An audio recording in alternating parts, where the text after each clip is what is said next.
Today's episode are talking with our players about their seasons. We have Oxford Cricket Club rep Jack Wilkins here. Jack, introduce yourself. Who are you? Who do you play for? Yeah, Yeah, cheers, mate. So, yeah, I'm new captain of Oxford Cricket Club. So it's going to be exciting times. And yeah, that's about it, really. I'm an all-rounder, opened the ball in, did really pretty well last year. So yeah, it's my second year. This will be my third year at the club. So I'm really enjoying it now. I'm really looking forward to this season. awesome. And you said you've only joined for what the last year, past 2 years. How has it been at Oxford in that last year? What's the feeling around the dressing room like? No, yeah, it's been really good. I mean, I had a couple of years out of not playing at all. So, and then I got into contact with George and Rupert and also Ross, who's part of the club.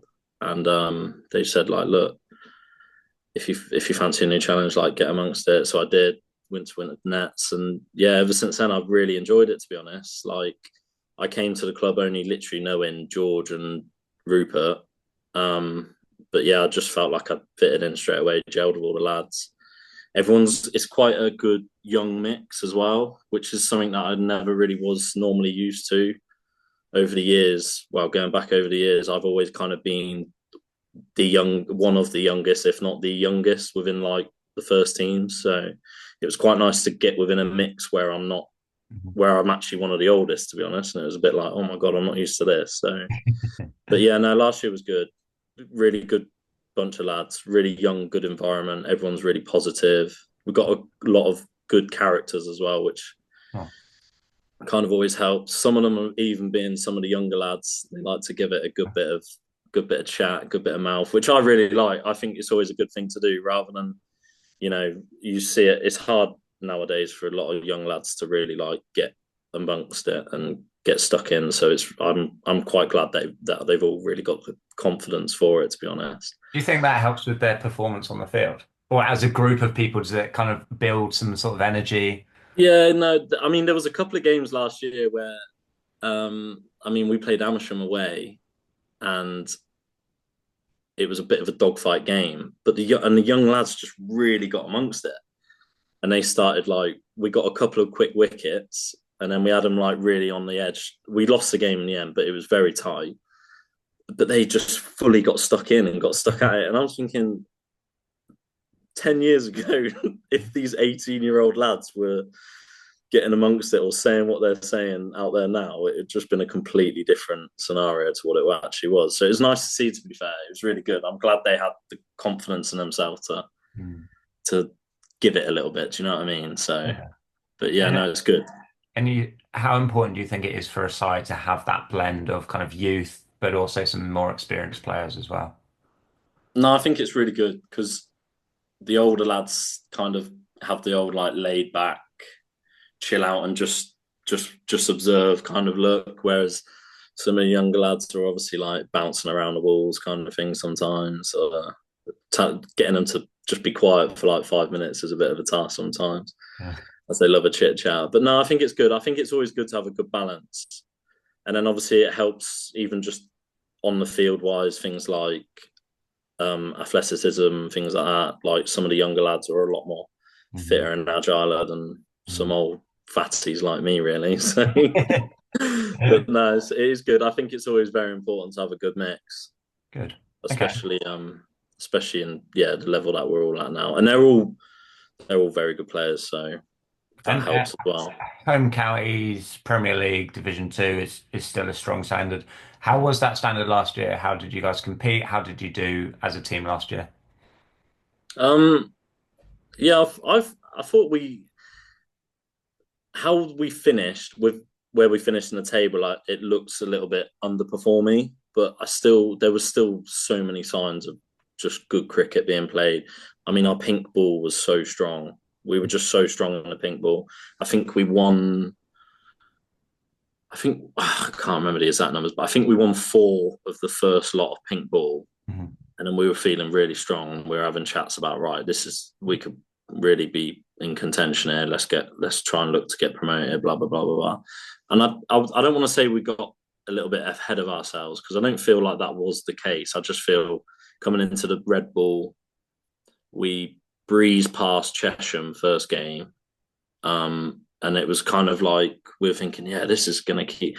And then for just some reason, we just unclicked really. And then we had a good big dip over the red ball kind of um, area. And yeah, but then we finished strong enough to obviously do the job. So I felt like we could have maybe gone up last year, especially with the start we had, and I was feeling very confident. But I'm happy that we stayed up, kind of thing. I mean, there was a lot of talk about, oh my god, you could go down here, like, but I knew that wasn't going to be the case. There was a few people in the club worrying, like, oh god, like you guys need to win, and I was going around saying, don't worry, we'll be all right. Trust me, we'll be fine. And then in the end, we were. I mean, we beat Bicester and Tame last two games of the season, and that was it really. So.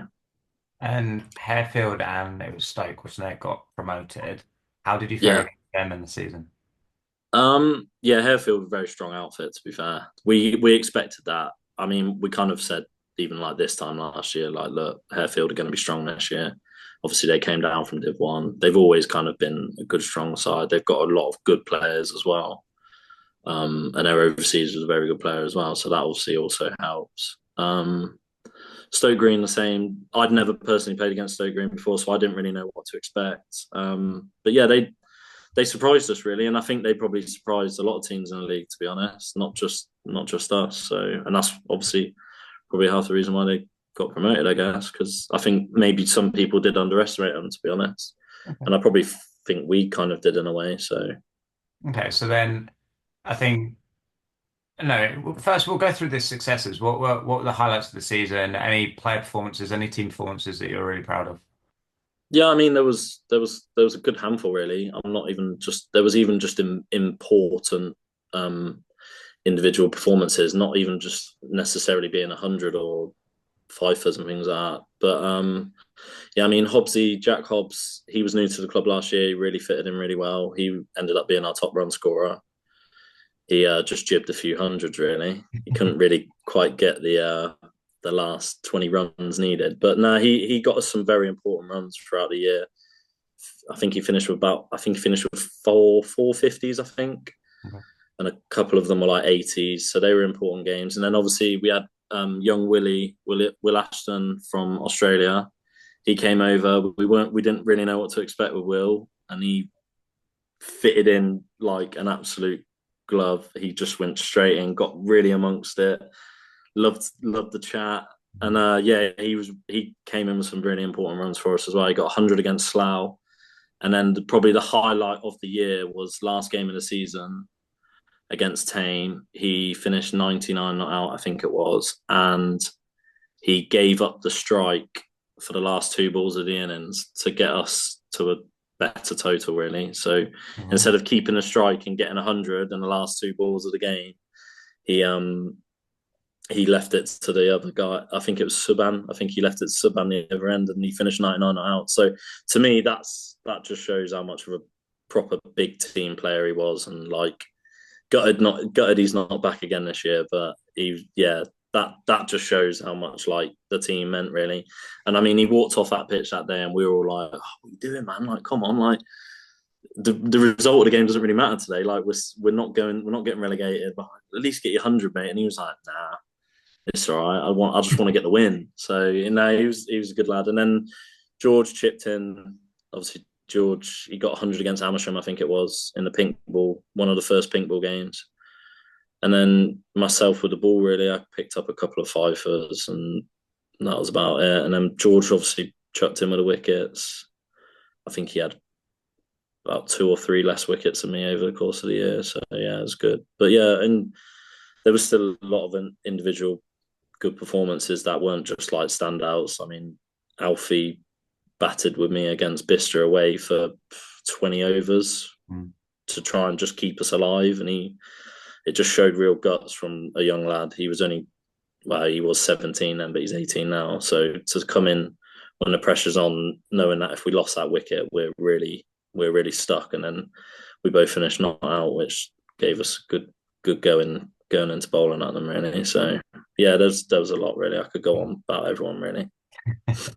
And you spoke very briefly about your pink ball stuff being really strong, and giving that momentum. Is there anything throughout the winter that you're, now that you're captain, and going to try and focus on, try and change up leading into next season so that you can try and be more dominant in that Red Bull stuff? To be honest, I haven't really thought about that side of it yet. But yeah, it's definitely obviously I always think we can improve on everything really. However good we could have won every pink ball game last year and I'd still be sat here now saying there's this, that and that I want to improve on. So I just think it was more we just went into the games with I think lads were just a lot more positive with their plans and just stuck at their plans. And if they didn't work out, I just in the Red Bull, I think everyone maybe just complicated it a bit more, thinking, oh, maybe we've got a bit more time, like this and that, and then or they just felt like it was the opposite. They felt like they still had to get on with it. Yeah, with obviously the Red Bull was swinging a bit more and things like that. So yeah, I mean, this winter, obviously we can all work on it. I think a few of the lads would be looking to there's one big area I do kind of want to look at is just with the bat is looking for more singles.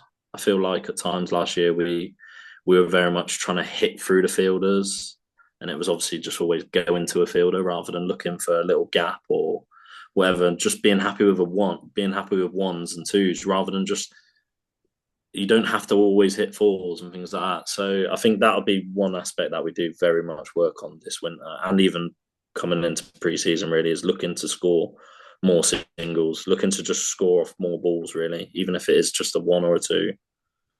And what does So your yeah, winter that's prep typically look like? Is it quite a lot of training? Is it a lot of fitness work? Is it just nets? Like, what does your winter training look um for me personally or for the team. like? Both?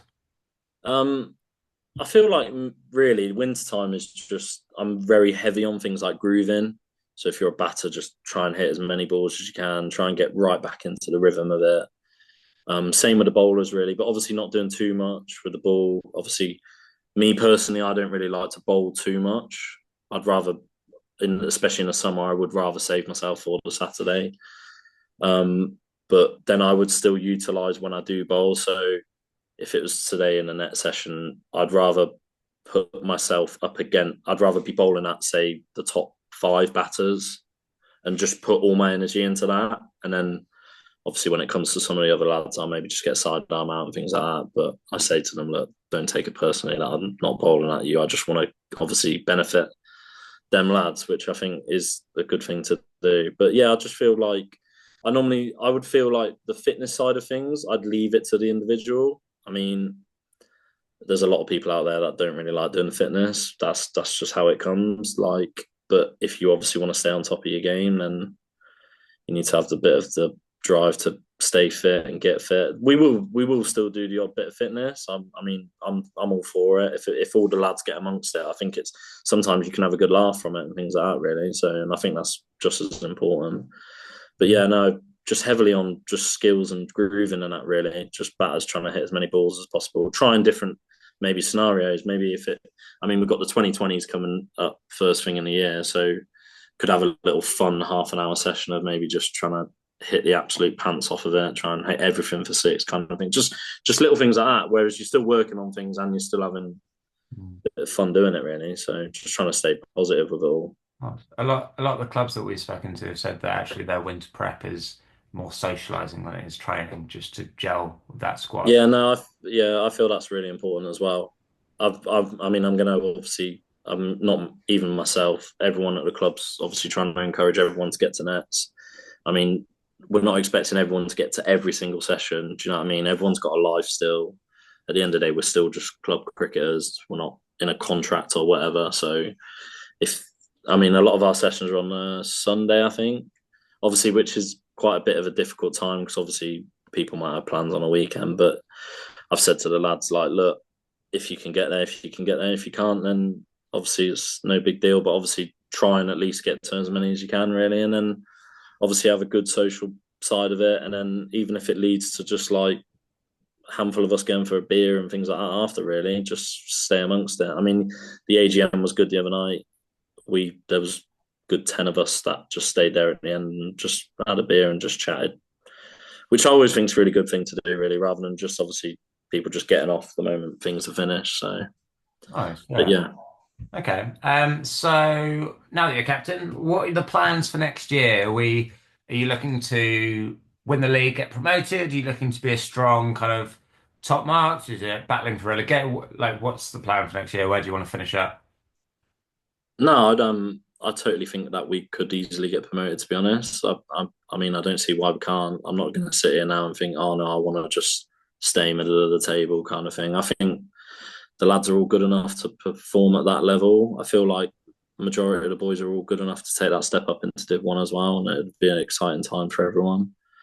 But yeah, no, I don't see why not. I don't see why we can't be up there, to be honest. And I think this year we just have to obviously look to try and win Red Bull games more as well. Really, I feel like obviously last year I've previously spoke about how good we were in the pink ball, but I feel like this year, yeah, if we really kick on in a Red Bull, I don't see why not. I don't see why we can't get promoted, to be honest, or at least be up there, like within the top three and get really close. So Cool. So yeah, and I think a lot of people we've spoken to have had the same thought. They want to get to the top, they want to get promoted, they want to do all those things. And it's a very good attitude to have. It'll be interesting when we have this conversation at the end of the season to see how that goes. yeah. Um, are there, so your squad, have we got any new signings? Is there anyone in the squad you're particularly excited about? Any youth you're excited about? Time to reveal um, it now, if you can reveal any. yeah, no, I can. There's obviously a certain individual I can are overseas. I mean, we've never really been strong with overseas over the last couple of years. We've never really had one. I mean, I spoke about Will earlier. We were lucky with Will. He wasn't technically a overseas that we brought in. It was only because his family were over here due to work commitments in Oxford as well. So, and then he came over and got in contact. Like, look, I'm after a cricket club, and obviously, luckily, we didn't have an overseas as well. So he basically was our overseas. But yeah, we've got Isaac Dickgale from South Africa coming over. He's 29, I think. So yeah, it'd be a nice older face in the team, give that a bit more balance to us oldies rather than getting ganged up by the youngsters. But yeah, he's a useful player. Plays in all three formats domestically over there for the Knights. I'm pretty sure it is the Knights. Yeah, he's predominantly a top order batter, so hopefully might fancy opening the batting for us as well, or if not, right up there, top 3, 4. So and then I think he can also bowl some good off spin, and he can also keep wicket. So there might be the times where he needs the gloves to be thrown on, to be honest. So, but yeah, and then there's just a couple of lads who I have been in contact with quite frequently over the last month or two. So hopefully we can get them across the line as well. So, but yeah, And is there anyone in your junior ranks or any of the youth in the teams that you think this could be their year to really break out as a home county player? I mean, yeah, I think everyone in the team's capable of it, really, having a good year or having a standout year kind of thing. Drop the names on it would probably be Julian Laird and Alfie Smethurst. They're both in their last years at school, so they'll probably miss a handful of games, which is a bit disappointing, but it's not the worst case scenario. I mean, at least we get them for as much as we can. And the schools are quite flexible, to be fair. If they feel they're going to benefit more playing for us on a Saturday rather than like a school fixture, they let them come and play for us, which is quite good. So yeah, them two really. I'm excited to see. I'm excited to see them two this summer. Really, how they get on, especially obviously they have a big winter sessions come. They go heavy in the winter as well with school and counties. They're both in the Sussex setup as well. So, and then I think both of them will probably play for Roots in the minor county side this year as well. So, yeah, there's two names, and obviously everyone's looking forward to seeing how Isaac is really as well. How he comes over, settles in. He's played in England before as well, so we know it's going to be a little bit easier for him, I say, because he knows the situations over here. So yeah, them three really. But I'm excited to see everyone. To be honest, see how everyone goes. Even myself. Hopefully, I hopefully I have a decent year. To be honest, especially now I've got this extra pressure on my head. But no, it'd be good. Do you think that pressure may kind of, well, obviously every player hopes that it doesn't impact performance, but are you looking to be on the pitch mainly a player and then kind of a captain, off the changing room in the changing room, or how are you trying to play that? Um, I don't feel I'll change to be honest. I still want to just be the same character around the boys, get amongst it, be positive about everything, create like a fun, positive environment. Even I've tried to do that over the years, even not being captain. So um, I don't think it. Well, I hope not. I touch wood anyway. I hope it doesn't affect my performances. But no, I feel like I'll just still be very. When I play, I'm very much an observer. I like just standing back and just watching it or taking it on and trying to just read the game as best as possible, really, ball by ball. So yeah, I'll always be thinking a lot. So, but Yeah. I've got a good handful of lads that I can always turn to as well out there. So we've kind of created a little bit of a leadership group as well. That some of the other lads who I can also, if times are getting a bit tough out there and I'm running out of options, I can be like, "What do you reckon here, mate? What do you reckon here?" So yeah, no, it'd be good. I just want to stay the just keep the fun side of it going as well. To be honest, I don't really want to turn into a serious bloke and be a bit like, right, no, this is it. Like, no, I just want to just make sure the lads enjoy it really, and obviously get the wins. That's the most important thing. And last kind of serious question. Who are you most looking forward to play next year? And who are you least Ooh, forward to play? that's a tough one. I'm looking forward to playing. Is it Falklands? Falklands are in the league now. I'm looking forward to playing them because I know the ground's really nice. Played there before, so I'm looking forward to that away fixture anyway. Um, I don't know. Obviously Horsepath will come back up. That's a bit of like a local derby for us. That'd be quite good. Obviously, me personally, I know quite a few of the lads as well, so it Hmm. makes it a bit more competitive on the day. But yeah, no, probably them two really, and then yeah, just everyone really. I can't. There's not really a team that I'm not looking forward to playing, to be honest. Apart Cool. from the long drive, apart from the ones that are the long drives, but Yeah, I think that's what who did we last have on? I can't remember. But whoever we last had on. So Tame. Tame were like, yeah, the drives are just yeah, really we're sort playing Banbury. We're playing Banbury in a pre-season game. That'll obviously be good because it's just Banbury, and obviously that's my old club as well. So I always like going back there and playing. And then obviously George has just gone back there as well, so there'll probably be a bit of of the argy bargy going on with a few of the lads. So that'll be quite fun to watch. And luckily, it'll only be a pre-season game as well, so we can probably have a bit more relaxed route around it, as well as obviously still playing at like good intensity and things like that. Really, so no, it'd be good. Cool. Now this next portion is my favorite portion because it's a time to really just abuse your teammates, which I always love to. I think it's good bonding. So No, it is. It we'll is. start with a question that we ask everybody: Who is always the last person into the bar? So they never buy a drink. Oh, Jack Hobbs, without doubt. Even last year, he'd get off straight away after a game. Are you staying for a beer, Hobbsy? No, no, no. I've got such and such. Always got an excuse. Never seen him buy a pint either. To be honest, I've never even really seen him have a pint. To be honest. So yeah, unless I bought him one. So no, definitely him. He's very tight. I'll give him that. Good answer. The next one we have is who's the most likely to forget their own kit to a game? Oh, I would say Alfie Smethurst, but I know his mum probably still packs all of his kit, so it definitely won't be him. Don't know. Everyone's really organised, to be honest. It wouldn't Interesting. surprise me if it was me, to be honest. I'm probably the I'm probably the least. Yeah, I mean, a lot of the youngs. Oh no, actually, Dylan Driscoll. I reckon Dylan Driscoll would definitely forget his kit. I reckon Okay. sometimes he rocks up just away with the fairies. But yeah, him or Okay. myself, to be fair, or Alfie if his mum didn't do it. Who is the best looking and who is the worst looking bloke in the team? Can I say myself for one of them? No. I don't know. Best looking. George would have probably been up there, but obviously he's sodded off. Um, I probably would have given it to him because he loves to talk about how good he is, good looking he is. Barney Carey, I think. Okay. Barney Carey's he's a good looking lad, one of the youngsters. He does very well at uni, put it that way.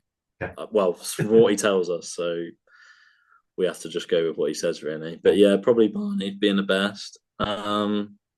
Worst looking. God, there's a few for that. There's quite a lot for that. Um, Probably go Hobbsy, only because I know he'll take it. Good. Who, if you were to form a boy band, who's going to be your lead singer? Oh, lead singer. Probably Alfie. Okay. You got a good I voice mean, on nah, it's more just he just it? gives it. Okay. He's too loud with it, to be honest. He won't shut up. So yeah, probably him. Talking of not shutting up, who has the worst chat on the field? Oh, definitely Hobbsy. Definitely Jack Hobbs. And does Just that go always. the same for There's going a out on a night out? Yeah, probably. I mean, there was a few times last year where I just had to pull him aside and say, "Look, mate, shut up. Just shush. Just stop talking." So yeah, probably him. I don't know if there's anyone else really. Willie last year had some awful chat as well. Bless him. To be fair, he was yeah, awful chat. Typical Aussie. Yeah, they always do. Yeah. Who has always, no matter what, got the worst excuse for getting out? Oh, um, Well, not necessarily the worst excuse, but always gives an excuse. I would say Vish, but Vish is more just unlucky half the time he gets out. It's not that he has an excuse. Vish just always sometimes just gets out in like the unluckiest ways. Um Hobbsy's normally got quite a good excuse to be fair. Jack Hobbs again, he's just yeah. The problem is in modern day club cricket is that every game is He live loves a streamed. whinge. He loves a good whinge. So yeah, it's Yeah, probably him. I can imagine, but I bet you bring it up on the live stream and go, no, mate, you're a plum. You're absolutely salmon. Yeah, yeah, no, yeah, yeah.